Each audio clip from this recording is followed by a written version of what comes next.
Hello and welcome to Granada Reports. Hello, thanks for joining us. Coming up on the programme this evening. Cradling her baby. The Jess was so traumatised by giving birth, she says she'll never have children again. One of many stories told on the day a parliamentary inquiry calls for a whole-scale rethink of the country's maternity services. That moment when they were putting the mask on my face, I had got it in my head that I wasn't coping because I was dying. I thought I was dying.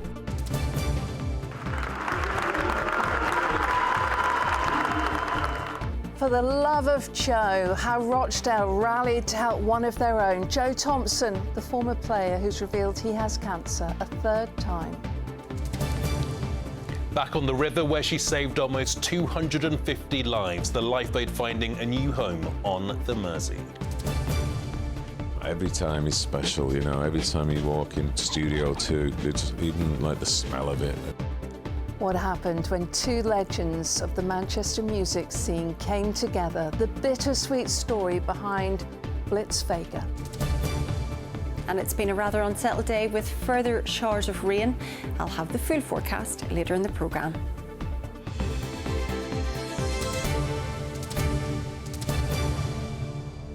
We start with the 31-year-old woman from Chester, so traumatised by giving birth, she says she'll never have children again.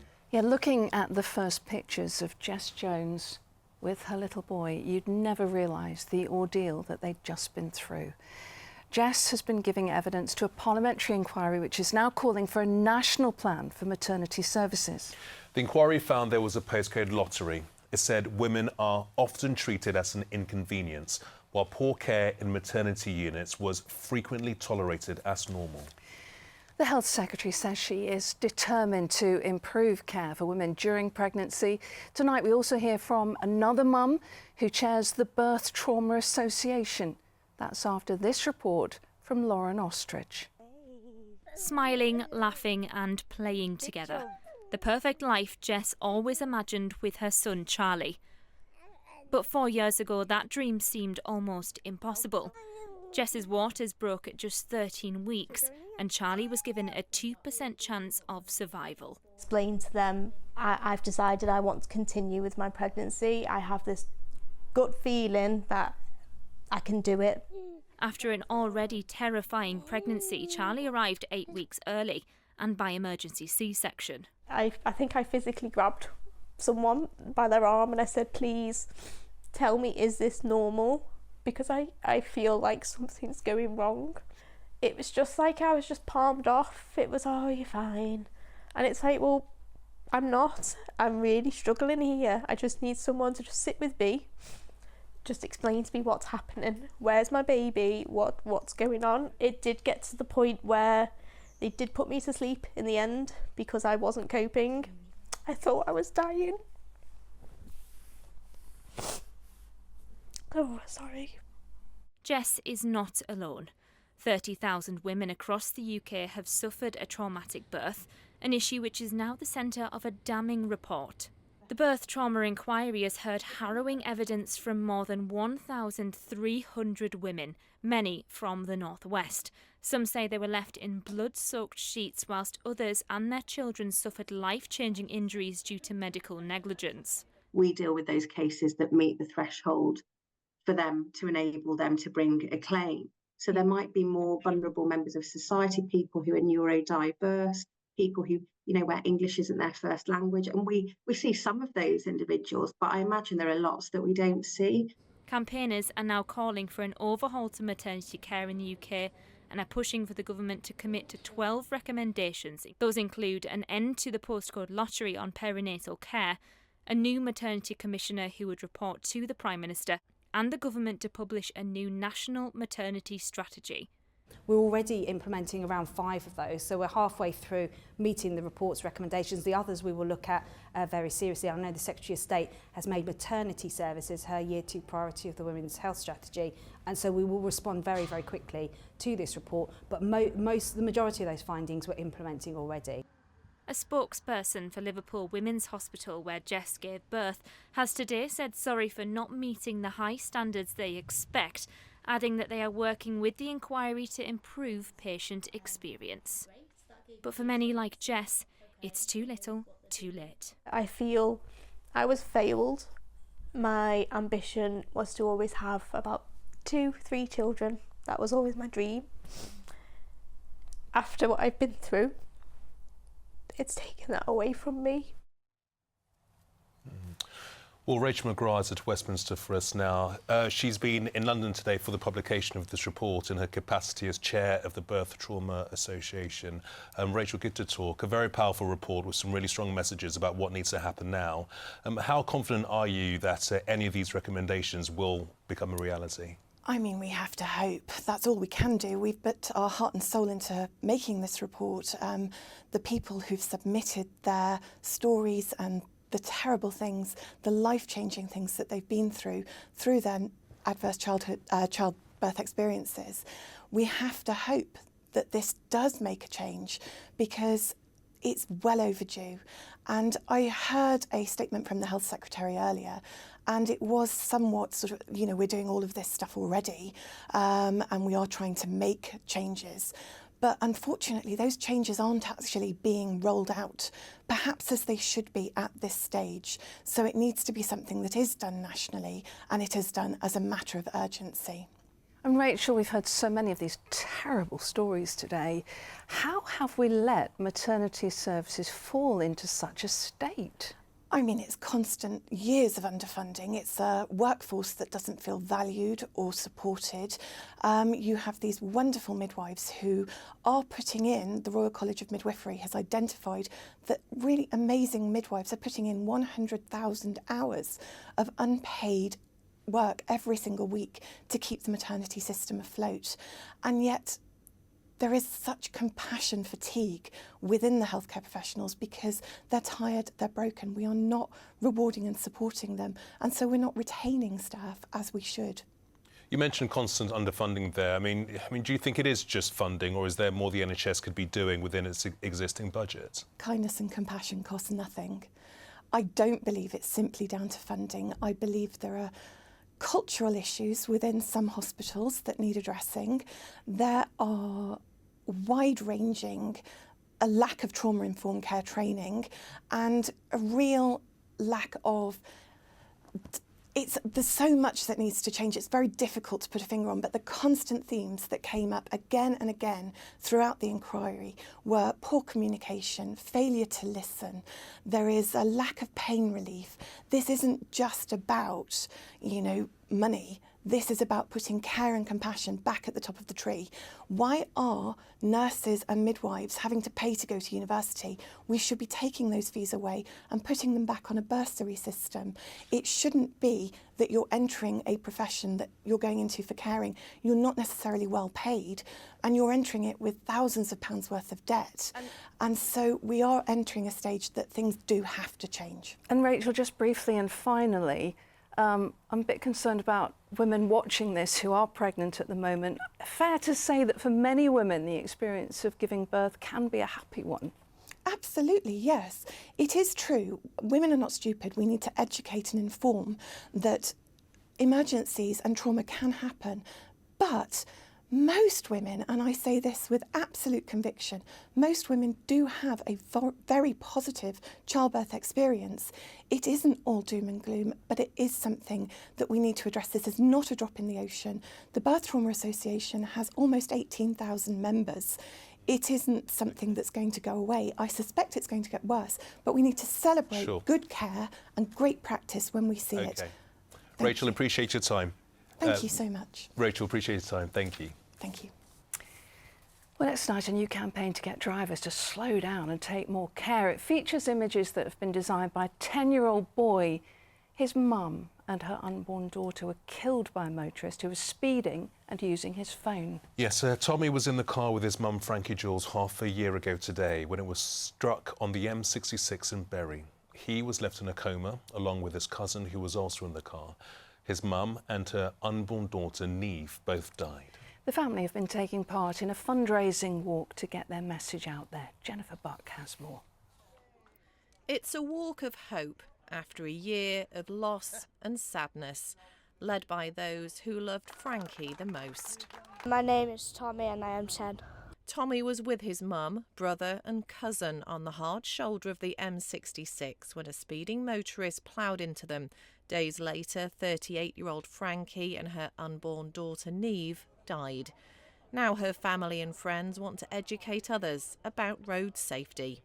We're going to try and go into schools and teach people about how to drive safe on the roads and not speed and break the law on the roads. And the fight to educate young people is being led by a team of superheroes created by Tommy. Stop, think, click and clunk. There are a bunch of there's 4 teenagers and they have a watch on their wrist and it beeps every time someone's in danger. So then, like Superman, they turn into their costumes and go to the rescue. Tommy's creations have already been made from his drawings into digital images that it's hoped will form a presentation to be taken into schools. We want to empower young people and, get them to get the message across to the parents. If the parent's not wearing the seatbelt, we want the young person to know that it is safer if you've got your seatbelt on. The campaign was launched by Frankie's family and friends with a fundraiser at the weekend. The group came together to remember Frankie and Neve and link their names with a positive campaign. This is turning all that horror into something really positive, and creating a legacy in the name of Frankie and Neve. And for me, it also feels like I'm not letting them go. I'm carrying them with me everywhere I go. They walked 13 miles to mark the 13th of May, the day the crash happened, starting at the memorial tree planted for Frankie and Neve at Dovestone Reservoir. It's hoped the walk is just the first step in their campaign to keep people safe on the roads. Jennifer Buck, ITV News. Yeah, such a moving sight. Well done to everyone who supported that. In other news, 3 fathers who lost their daughters to suicide have raised more than £1.4 million for the charity Papyrus after completing their latest charity walk. They're known now as the 3 Dads Walking. They finished their 500-mile trek in Norwich after starting in Scotland 3 weeks ago. Mike Palmer from Sales says the highlight has been the many people they've met along the way. We've heard the most heartbreaking stories, but also we've heard stories of hope, where people have been in crisis, in many cases to try to take their own lives, but are now living lives they want to. And on many occasions on this walk, I've heard people say, but I'm happy now, and that's hope. Well done to them. Well, next tonight, and today's been a bit of a treat for those who love the history of one of our region's most famous rivers, the Mersey. Yeah, don't we all? Well, it was way back in 1924 that a new lifeboat started with the RNLI in New Brighton. In the 26 years that followed, she saved an incredible 250 lives. Well, the William and Kate Johnston is back after decades away, and the good news is she's here to stay. Yeah, our Merseyside correspondent Andy Bonner was there as she sailed into her permanent new home.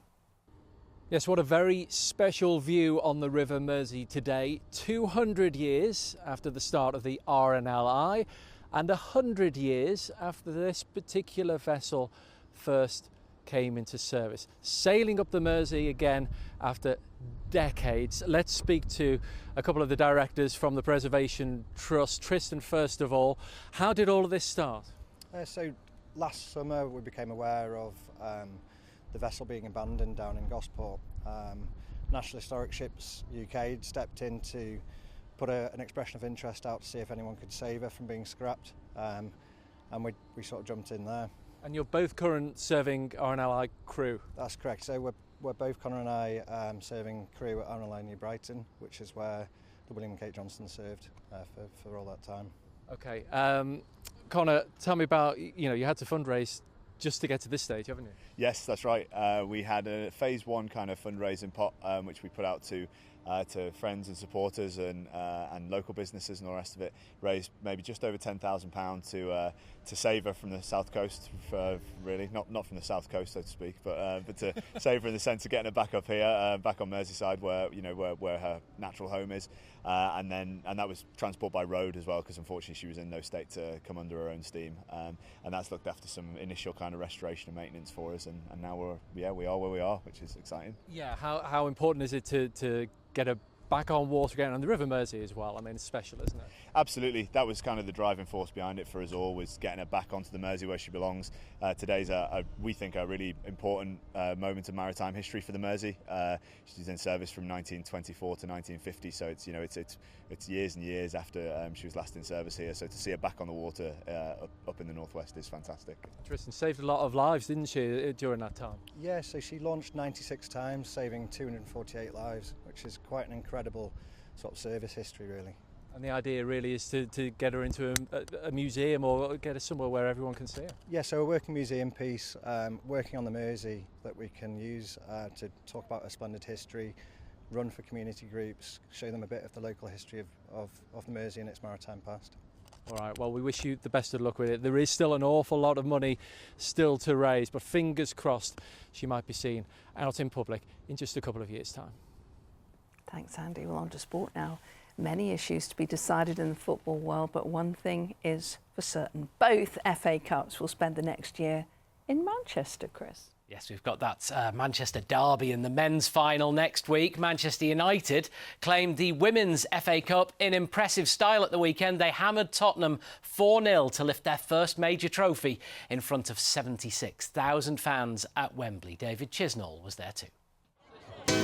Your sunshine, your sunshine. A sun-drenched Wembley welcomed Manchester United fans making the journey south to be part of history and see their side lift a first major trophy. Wembley, Wembley, we're the famous Man United and we're going to Wembley. Well, for a second year in a row, United's women are back at Wembley, and after losing out in the FA Cup final last year, the fans are confident of winning this year. How are you feeling to be here at Wembley? Excited, very excited, yeah. We really last year didn't go too well, so hopefully it's better this year. What would it mean if you could do it, could win this for the first time ever? Yeah. It would be amazing. United! So you are a rare breed. Tell us what you are. Man United fan from Liverpool. Whoa! Brainwashed by an older sister. She started supporting them after the Munich air disaster. First time at Wembley, and we're going to win. I'm struggling to find out who your favourite is. I don't know who it is. Could you just tell us who it is, please? Ellerton. Why do you love her so much? She's just an amazing player. She inspires people so much. And Joe. Do you think she's going to score the winner for you guys today? Yeah. It didn't turn out to be the winner, but Ellerton's stunning strike certainly was worthy of winning any final. The goal was United's first of 4 as they beat Tottenham to lift the FA Cup for the first time since the women's team was reformed in 2018. When I signed here 6 years ago, I was history makers then, and every day we've been creating history, and today tops it off. That's the icing on the cake to get an FA Cup final, get a medal, get a trophy, and yeah, it feels really nice. And to have all them fans, your family here as well, what is that like? Yeah, there was 60 of them on a coach from Tilsley, so yeah, as soon as that one left my foot and went in, it was for them. What was that like, lifting the trophy? Yeah, it was incredible. I think I'm a Manchester United fan. It's my childhood club, so to lift a trophy for Manchester United is a dream come true. We all know that our league form wasn't what we would have liked, but we've got a trophy in the cabinet and gold medals around our neck, so I think FA Cup wise, brilliant. With United currently 5th in the Women's Super League and his contract up in the summer, manager Mark Skinner hopes this cup win could keep him in a job. But at a warm Wembley, his future was not the only thing being questioned. One of the hottest days of the year and you're in a woolly jumper. Is this superstition or something? It's merino wool. It wicks away the sweat. It feels fine. It's actually really thin. Look, you're going to have to feel it now. Look, it's really thin. Yes, it's really, look, you can see my fingers. It is, really it is. thin. We've made history for our club today, and that feels fantastic. And we dedicate that to every Manchester United fan on the planet. Well, the celebrations match the achievement, and from over the moon, it's now down to earth for United's players as the significance of their historic success sinks in. David Chisnall, ITV News, Wembley. Yeah, well done to Manchester United. Now, Jurgen Klopp begins an emotional final week in charge of Liverpool tonight with a trip to Aston Villa. If he wins his last 2 games, he'll reach 300 victories at the club. If Manchester City win their last 2 games, they'll be English champions. High-flying City delighted Noel Gallagher with a 4-0 win at Fulham. Elsewhere, Everton continued their strong finish with a 1-0 win over Sheffield United. But there was sadness for Burnley fans as their 2-1 defeat at Spurs ensured their relegation to the Championship. Well, now to an emotional day in Rochdale as the football community rallied around one of its own. Former Dale player Joe Thompson has been diagnosed with cancer for a 3rd time. At the weekend, thousands turned out to support him at a charity match, and Mike Hall was there too. There've been few bigger cheers at this stadium all season. Rochdale raising the roof for Joe Thompson. One of the most popular footballers ever to play for this club, he arrived for his fundraiser straight from hospital following chemotherapy. And the nurses and the doctors have kindly let me out to obviously come and attend the game. It's probably not the best idea to be around loads of people, but I know how much I mean to these guys and how much they mean to me, so it was important that I did my best to get here. Joe, who's 35, is undergoing cancer treatment for the 3rd time. Stage 4 Hodgkin lymphoma has now spread to his lungs. Footballers past and present laced up their boots to help raise money to find a cure. There's a lot of love for Joe. There always has been, and I think it's time that you're seeing that people are rallying around to help him in any which way they can. He's a soldier, he's a real fighter, and we're here to, help Joe, not just in his pursuit again, the 3rd time trying to overcome cancer, but to find a cure. He's got a hell of a fight on his hands again, and hopefully, he can win that fight. And if anybody can, it's Joe Thompson. 6 years ago, Joe Thompson scored one of the most famous goals ever scored at this stadium on the last day of the season to keep Rochdale in League One. And now it's Thompson! It was the moment he wrote his name in Rochdale folklore, and today these supporters are turning out in number in his hour of need. I was genuinely in shock. I was reading it, I was like, no, surely not. But yeah, no, it's truly heartbreaking, to be fair. I used to watch him play when I used to come, and I just think he's very brave. It's a fantastic cause, and we're just glad the town's come out for such a lovely, lovely bloke. An unbelievable man, a very strong man, and I think you can see by the turnout here today what people think of him. And alongside the stars here, Joe's greatest support, his family.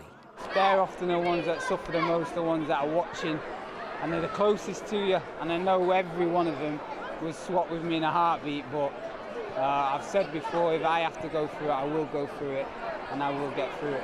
You are one of the most positive people I've ever met, and it's that positivity you've got to draw on now, isn't it? It is, but you know what? I've really needed to draw on others as well, because, someone could say to me quite easily, well, you're the most unluckiest person in the world, not once, twice, 3 times. And perspective for me is everything. So I look at it and think, far from ideal, but I often always say adversity creates growth. So what can I learn from this situation? And I'm learning every day that I've got so many people that support me and keep me going. And they'll be with him every step of the way. Mike Hall, ITV News, Rochdale. Yes, and Joe is fundraising with the Goals for Cure charity. We do, of course, wish him all the best, don't we? Yeah, so much love and support for Joe and his family there. Lovely to see. Chris, thank you. Now then, it is a magical thing when 2 great musicians collaborate and decide to set up their own band. That's what happened when the bass player from the Smiths, Andy Rourke, set up Blitz Vega with the guitarist from the Happy Mondays, Kev Sandhu. Well, 1 year after the anniversary of Andy's death, his bandmate Cav has decided to release the album in his memory. It's called Northern Gentleman. He's been chatting to our entertainment correspondent, Caroline Whitmore. Every time is special, every time you walk in Studio 2, it's even like the smell of it. And me and Cav are like massive fans of the Beatles, obviously, and you feel privileged to record in there, Cav, we're here at Manchester United. You and the late, great Andy Rourke, you've created this band together called Blitzvega. Andy was a huge United fan as well, wasn't he? Yeah, I think his whole family were United fans, so coming from Manchester, and his dad was a big United fan. Talk to us about Blitzvega then, and where the idea came from. I met Andy about 24 years ago in Manchester, and Manny from the Stone Roses had brought him down to a gig, and we had all sorts of people in there like Bonehead from Oasis and just loads of sort of Mancunian legends. Andy was introduced to me and he was just so nice, so we stayed in touch over the years. I was playing Coachella with the Happy Mondays. Andy was DJing. He was like, you know, we should start a band together at some point. The whole idea of the band was to be a touring band, and that's the only thing we couldn't do. Because Andy was unwell, he was sort of fighting his pancreatic cancer. I've seen the amazing footage of you recording at Abbey Road. He looks great, but he was poorly then, wasn't he? Yeah, he was, yeah. But nobody knew. And that's why he was sitting down, he'd had an operation. I don't know many people who can sit on a chair and play bass and still look, you know, when the rest of the band are all standing up. You know, nobody even picked up on it because he looked really cool. He always looked cool. It was only last year that it happened. I was sort of sitting with him in the hospital in New York, and he was like, you got to do me a favour, you got to make sure the album comes out and you take it on the road. I mean, he would have been 60 this year, wouldn't he? Yeah, we're releasing a single called Love City next week on May 17th, roughly a year. Just what he wanted us to do, and he's brilliant on the record. You know, these are songs that he co-wrote and put so much into. Your favourite tracks from the album? Big Nose, I love that song. You can't tell me there's a song called Big Nose without telling me who your inspiration was. I can't, it's one of them, it can never get out at the moment. Disconnected, which is the latest single. That all came from Andy. You know, he walked into the studio one day, he had a bass line and we just built a song around it. Wow. Within like 30 minutes we had the song. Yeah. He's a Manchester legend and it's great that you got to work so closely with him. It means a lot. Being here as well, you know, at Old Trafford. Well, best of luck with the album, Cav. It's bittersweet as well, isn't it? He was absolute legend. Chat with Cav, great sound, great tribute. We need to find out who the inspiration for Big Nose is, don't we? Here's Louise. Mum, wet wipes, toilet or bin? Bin. Why? United Utilities sponsors ITV Granada weather. Hello there, good evening. A rather unsettled day with further outbreaks of rain. That's following on from the weekend's rain. We had some thunderstorms yesterday, some heavy bursts of rain, especially across the Pennines. We had the beautiful aurora Friday night and Saturday, but it's all changed this week. Rain and showers through into tomorrow morning. Quite a lot of low cloud around, quite murky conditions, but we will see a few bright and sunny spells develop through the week as well. Looking at the pressure sequence, high pressure has moved off, low pressure is dominating our weather this week. It's taken hold, bringing us spells of wet weather. Isobars tightly packed there, indicating stronger winds, so it will remain fairly breezy with brisk winds as the rain pushes through. And that rain will continue to feed through tonight. Some heavy bursts in the mix, persistent downpours for a time, becoming drier though across Manchester as we head towards dawn. Temperatures tonight, a mild and muggy night, holding up between 12 and 15 degrees Celsius. A damp start tomorrow morning then as further rain starts to push in again. Some heavy persistent downpours in the mix there, especially across the Isle of Man. As we move into tomorrow afternoon, quite a lot of low cloud will linger through with one or two brighter breaks. And again, temperatures holding up at around 18 degrees Celsius, so definitely a few degrees cooler than we had at the weekend. Now looking ahead for the next few days, rather changeable and settled conditions, scattered showers, sunny spells, some thundery downpours expected at times, some heavy bursts. Temperatures down 5 to 7 degrees cooler than we had at the weekend. Temperatures there reached 25 degrees. We're looking at 18 or 19, so still warm for this time of year. A few mild nights in the forecast. Pollen is next. Cleaned up well.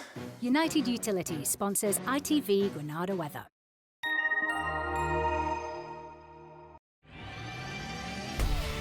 Hello, summer.